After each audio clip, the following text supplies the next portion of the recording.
그땐요, 울고 싶어도 울면 안 됐어요. 이 말을 지금도 조용히 삼키고 있는 분이 계십니다. 누구나 울고 싶을 때가 있죠. 하지만 그 시절엔 울 수 있는 권리조차 허락되지 않았습니다. 여자는 강해야 한다. 감정은 감추는 게 미덕이다. 참는 게 어른이다. 그런 말들이 당연했던 시대. 그래서였을까요? 우리는 울고 싶을 때 노래를 들었습니다. 혼자 라디오 앞에 앉아 누구에게도 말하지 못한 마음을 그저 노래 가사에 기대어 삼켰습니다. 그리고 그 노래가 있었습니다. 무정한 그 사람. 지금도 그 첫 소절만 들어도 가슴 한가운데 뭔가 뜨겁게 밀려오죠. 한 사람이 아니라 한 시대의 여성들이 이 노래를 들으며 묵묵히 조용히 울었습니다. 오늘 우리는 그 시절의 감정을 다시 불러냅니다. 지금도 말하지 못한 마음이 있다면 이 노래에 기대어 다시 꺼내볼 수 있도록. 여기는 후반전 항해사입니다. 후반의 삶을 지혜롭게, 건강하게, 그리고 정직하게 살아가는 방법을 함께 찾아갑니다. 그리고 오늘 우리는 한국의 노래로 말하지 못했던 내 마음을 다시 만나보려 합니다. 1950년대에 한국 625. 전쟁 직후의 시기였습니다. 모든 것이 무너졌고 사람들은 폐허 위에서 다시 삶을 시작해야 했습니다. 그 시절 남자는 밖에서 나라를 지켜야 했고 여자는 가정에서 조용히 희생해야 했습니다.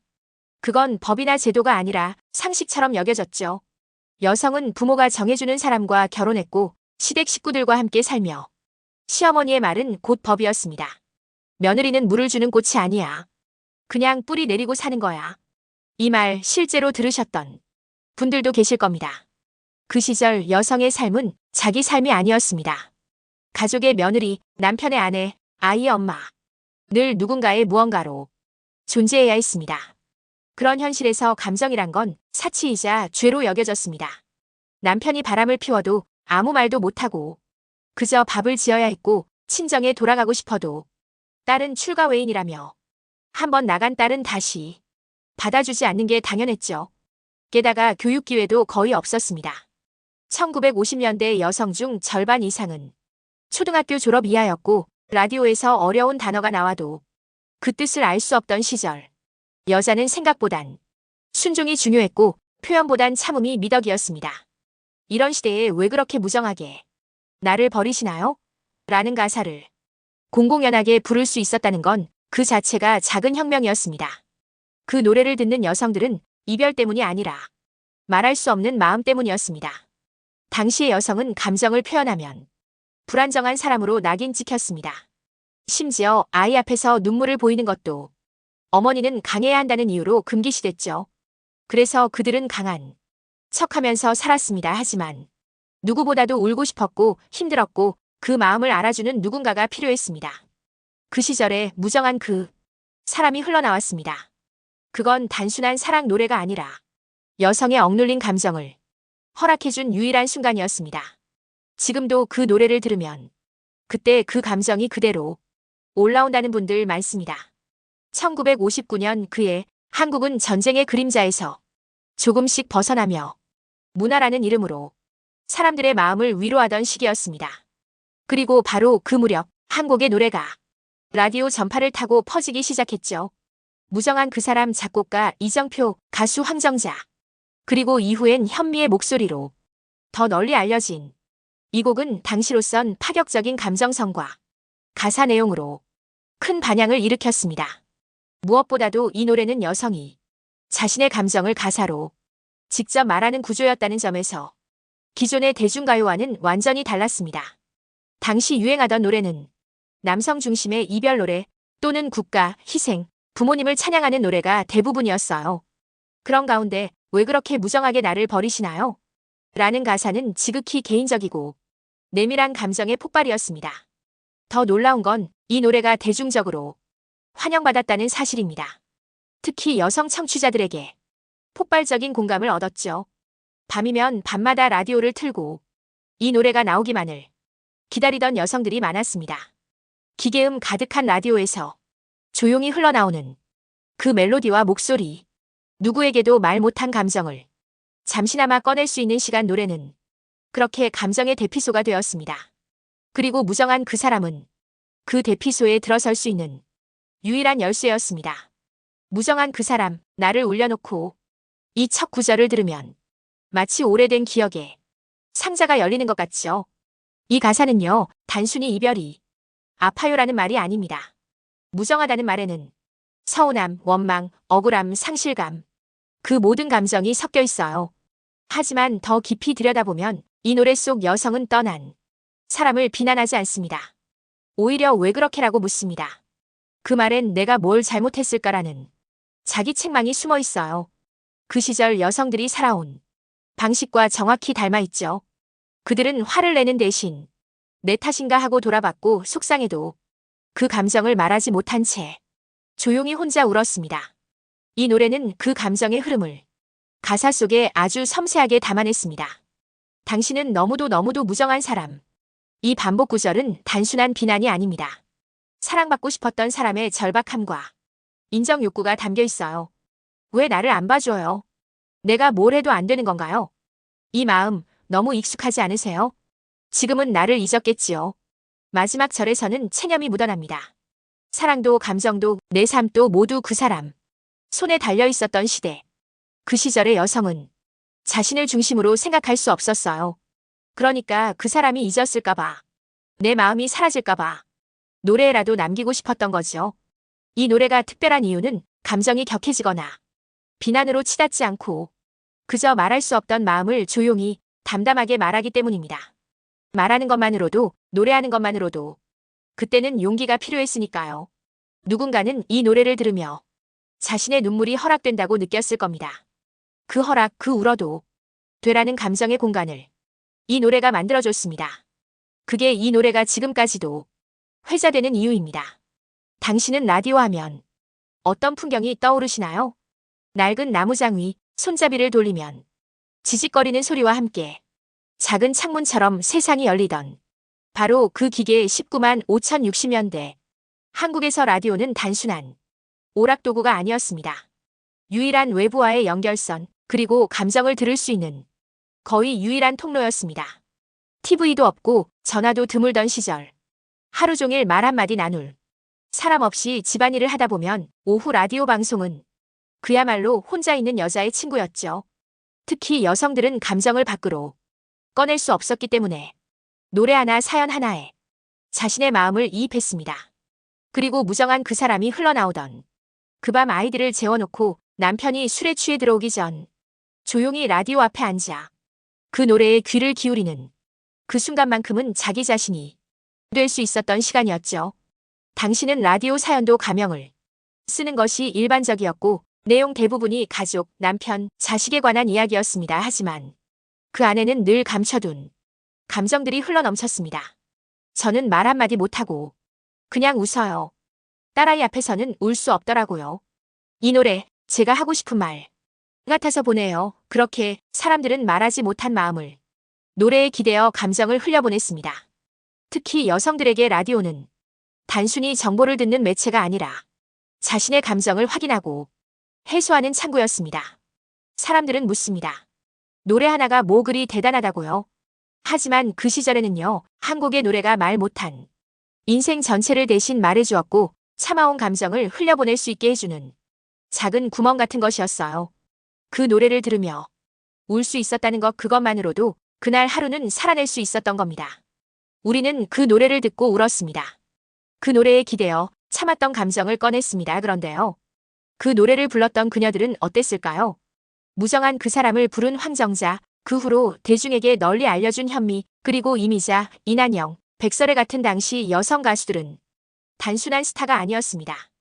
그들은 감정을 대신 말해주는 입이자 울 수 없는 여성들의 울음이었습니다. 하지만 그 울음을 대신해준 그들조차 감정을 자유롭게 표현할 수는 없었습니다. 그 시절 방송국에서는 여성 가수에게 처량하다, 너무 감정적이다는 말을 비판이 아닌 결격, 사유처럼 사용했습니다. 감정이 담긴 목소리는 불쾌하다, 밝지 않다, 심지어 무대에 어울리지 않는다는 평가를 받았습니다. 그리고 외모 예쁘지 않으면, TV 출연이 어려웠고 감정을 잘 표현하면 무대에서 눈물 흘리는 건 비전문적이다는 소리를 들었습니다. 그녀들은 자신의 감정을 노래하면서도 그걸 너무 드러내지 않아야 했습니다. 슬픈 노래를 부르며 웃는 얼굴을 연습해야 했고, 이별 노래를 부르며 사적인 질문을 견뎌야 했습니다. 무대 위에서 감정은 절제된 장식품이었을 뿐이었죠. 더구나 남성 작곡가, PD, 기획자들이 노래의 해석 방향과 방송, 여부를 쥐고 있었기 때문에 여성 가수들은 자신의 목소리를 진짜 자기 방식으로 내기 어려웠습니다. 그럼에도 불구하고 그녀들은 노래했습니다. 무정한 그 사람을 불렀고 그 노래는 사람들 속에 퍼졌고 수많은 여성이 그 노래에 위로받았고 살아낼 힘을 얻었습니다. 감정을 억누르던 시대에 울고 있는 목소리를 공공의 공간에서 흘려보낼 수 있었다는 것. 그건 그들 덕분이었습니다. 우리가 노래에 기대어 울 수 있었던 건 그녀들이 먼저 감정을 꺼내 멜로디에 실었기 때문입니다. 하지만 그 대가는 그리 가볍지 않았습니다.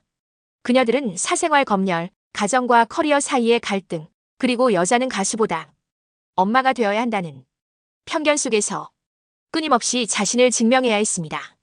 그 노래가 우리에게 위로였다면 그녀들에게는 저항이었고 증명이었고 생존이었습니다. 저는요, 그 노래만 들으면 그냥 눈물이 나요.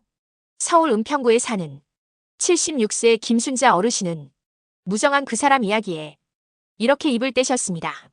그땐 정말 감정을 말하는 게 죄 같았어요.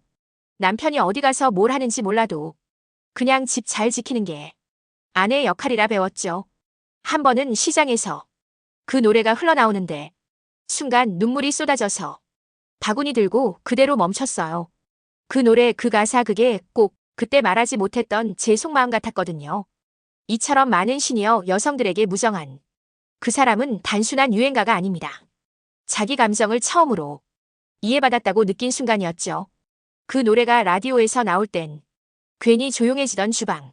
한 손엔 수세미, 다른 손으론 눈물을 닦던 그 기억. 그땐 왜 그렇게 울었는지도 몰랐어요. 그냥 참았던 게 너무 많았던 것 같아요. 그 시절의 여성들은 말하면 약해 보인다. 엄마는 울면 안 된다, 참아야 한다. 는 말을 숨처럼 들으며 자라났습니다. 그래서 감정이 올라와도 표현하지 못했고 자기 마음을 살피는 일조차 사치처럼 여겼습니다. 그런데 라디오에서 누군가 나와 같은 마음을 말해주는 노래가 흘러나오면 그저 멈춰서 듣고 가만히 울었던 거죠. 그리고요, 그 노래가 끝나고 나면 이상하게도 조금은 숨이 쉬어졌다고 합니다. 그 노래가 없었다면 내가 참다 어디가 아팠을 거예요. 그 노래 듣고 울고 나면 다시 밥을 할 수 있었거든요. 이건 단지 회상이 아니라 감정 억눌림의 시대에 유일하게 허락됐던 해소 방식이었습니다. 그리고 지금 그 시절을 지나온 당신께 묻고 싶습니다. 당신은 그때 울고 싶었지만 울 수 없던 마음이 있었나요? 그 마음을 당신은 지금 어디에 두고 계신가요? 참는 게 미덕이야, 말하면 약해 보인다. 감정은 드러내지 말아야 해. 이 말들 우리 세대가 가장 많이 들었던 말이죠. 하지만요, 감정을 너무 오래 참으면 몸이 대신 울기 시작합니다. 실제로 의학에서는 감정 억압이 오랜 기간 지속될 경우 신체의 다양한 이상 신호로 나타날 수 있다고 설명합니다. 두통, 복통, 어깨 결림, 가슴 답답함. 병원에서는 이상 없다고 하는데 나는 분명히 아픈 경우 그게 바로 말하지 못한 감정이 몸으로 흘러나오는 순간입니다. 특히 여성들은 자신의 감정보다 가족의 안녕을 더 우선하다 보니 자신이 뭘 느끼는지조차 모른 채 살아온 경우가 많습니다. 어릴 땐 엄마는 울지 마. 그 나이에 우는 건 창피한 거야. 결혼하고 나서 내 앞에선 울지 마. 당신이 흔들리면 집안이 무너져. 그러다 보니 몸만 커졌지 감정을 말하는 언어는 배우지 못했습니다. 그리고 그 감정들이 그대로 눌린 채 수십 년이 지나면 몸이 결국 대신 말하게 됩니다. 심장 두근거림, 숨막힘, 만성피로, 심하면 우울증이나 갱년기 장애처럼 나타나기도 하죠. 감정을 말하지 않으면 내가 느끼는 게 뭔지조차 잊게 됩니다. 내가 왜 화가 나는지, 왜 외로운지, 왜 갑자기 슬퍼지는지를 설명하지 못하게 되죠. 그 상태가 오래 지속되면 감정은 마비되고 몸은 계속 신호를 보냅니다. 그런데 그 시절엔 이런 걸 누구에게 말할 수 있었을까요? 나 힘들어. 나 아파. 나 그냥 울고 싶어. 그 말 한마디를 못 하고 참아야 했던 세월. 그래서 더 아프고 그래서 더 외로웠습니다. 무정한 그 사람은 바로 그 마음을 꺼내주는 노래였습니다. 왜 그렇게 무정하게 나를 버리시나요? 그 말은 단지 이별한 연인에게 묻는 말이 아니었어요. 세상에게, 가족에게, 그리고 자기 자신에게도 묻고 있던 말이었습니다. 왜 나를 이렇게 힘들게 만들어 놓고 아무도 괜찮냐고 물어봐 주지 않았나요? 감정을 말한다는 것 생각보다 어렵습니다. 특히 우리 세대에겐요. 감정을 숨기는 게 어른스러움이라 배웠고 말하지 않으면 그냥 지나간다는 걸 삶의 지혜처럼 여겨왔으니까요. 하지만 이젠 다릅니다. 이제는 감정을 말하는 게 건강이고 관계이고 내 삶을 지키는 법입니다. 그렇다면 감정을 어떻게 말해야 할까요? 첫 번째 훈련 감정을 단어로 불러보기 하루에 딱 한 번 자기 감정을 한 단어로 적어보는 겁니다. 오늘 나는 서운했다. 오늘 나는 외로웠다. 오늘 나는 안심됐다. 이 단어들이 내 마음속 감정 지도를 만들어줍니다. 이 훈련을 꾸준히 하면 나중엔 감정을 감지하는 속도도 빨라집니다. 마치 마음의 근육이 생기는 것처럼요. 두 번째 훈련 말로 표현하기 혼잣말도 괜찮습니다. 거울 앞에 서서 나 오늘 힘들었어. 나 사실 억울했어. 나 그냥 울고 싶었어. 이걸 소리내어 말해보는 것만으로도 감정은 숨지 않고 흘러가기 시작합니다. 누구에게 말하지 않아도 괜찮습니다. 나한테 들려주는 연습이 먼저입니다.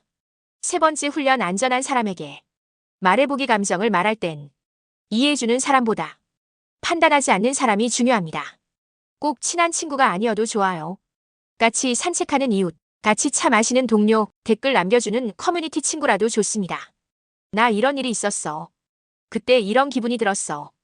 그 한마디에 그럴 수 있지. 라고 말해주는 누군가가 있다면 그 순간 우리는 덜 외로워지고 조금 더 단단해집니다. 이 세 가지 훈련만 해도 마음은 훨씬 가벼워지고 몸도 덜 아파집니다. 왜냐고요? 감정은 말해줘야 비로소 흘러가기 때문입니다. 참으면 눌리지만 말하면 떠나갑니다. 무정한 그 사람은 그걸 노래로 대신 해준 노래였지만 이제는 우리가 직접 말할 차례입니다. 하자. 오늘 당신의 감정은 무슨 색인가요? 지금의 20대, 30대 여성들은 이 노래 무정한 그 사람을 들으며 어떤 감정을 느낄까요? 너무 슬퍼요. 이렇게까지 참고 살아야 했어요. 왜 헤어진 사람에게 계속 잘하려 하죠? 지금의 감정 언어를 가진 세대에게 이 노래는 조금 낯설고 조금 안타까운 시대의 기록처럼 들릴 수도 있습니다. 하지만 거기엔 중요한 차이가 있습니다. 지금의 여성들은 감정을 비교적 자유롭게 표현할 수 있는 시대에 살고 있습니다. 힘들면 힘들다고 말하고 상처받으면 그건 내 기준에서 불쾌했다고 말할 수 있죠. SNS에 일기를 쓰듯 내 마음을 기록하고 댓글로 공감받으며 나만 그런 게 아니구나를 느낍니다. 그러나 그들도 여전히 외롭습니다. 감정 표현의 자유가 생겼다고 해서 감정의 이해가 늘어난 것은 아니기 때문입니다. 이 지점에서 우리 세대와 지금 세대는 다른 듯 닮아 있습니다. 우리는 말하지 못했고 그들은 말해도 들어주는 사람이 없다고 느끼죠. 우리는 감정을 눌러 삼켰고 그들은 감정을 꺼내도 공감 대신 판단을 받는 경우도 많습니다. 이 노래는 지금 세대에게도 여전히 유효합니다. 왜냐하면 무정한 그 사람은 어느 시대건 존재하니까요. 내 감정을 몰라주는 사람, 내 진심을 외면한 상황, 말해도 닿지 않는 거리. 그건 1959년에도 있었고 2025년인 지금도 있습니다. 다만 우리가 후반전을 살아가는 지금 다른 세대에게 해줄 수 있는 것이 있다면 바로 이것 아닐까요? 괜찮아. 그 감정 느껴도 돼. 울어도 돼. 너는 충분히 그럴 자격이 있어. 우리가 들었어야 했던 그 말, 이제는 우리가 다른 세대에게 건넬 차례입니다. 왜 하필 지금 이 노래를 다시 꺼냈을까요? 1959년에 발표된 노래를 2025년인 오늘 다시 듣는 이유는 단순한 추억 때문만은 아닙니다. 그 노래 안에 지금의 나에게 꼭 필요한 감정의 언어가 담겨 있기 때문입니다. 무정한 그 사람은 이별 노래가 아닙니다.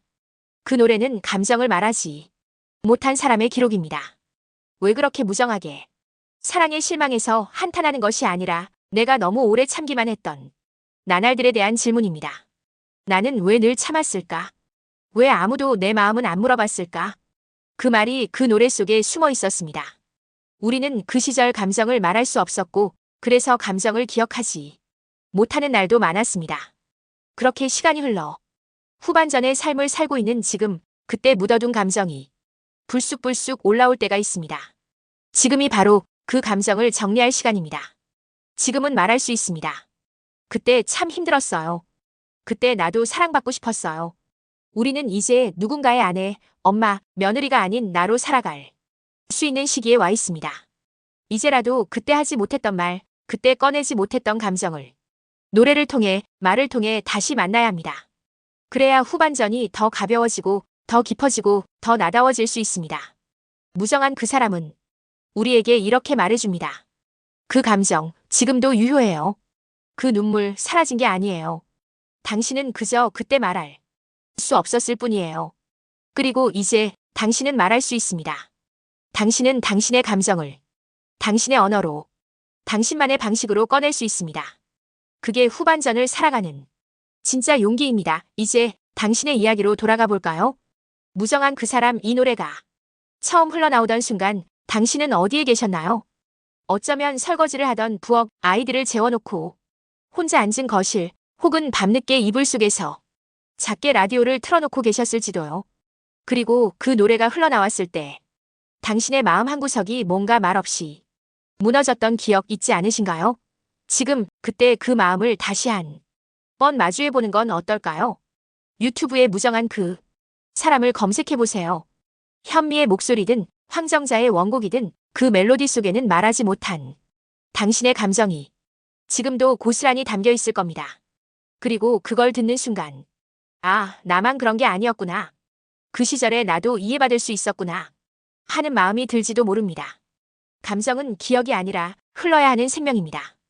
그때 못한 말도 지금이라면 지금 유튜브에서 무정한 그 사람을 검색해보세요. 그리고 그 시절 말 못했던 당신의 감정과 다시 만나는 시간을 꼭 가져보세요. 구독은 작은 시작입니다. 놓치지 마세요.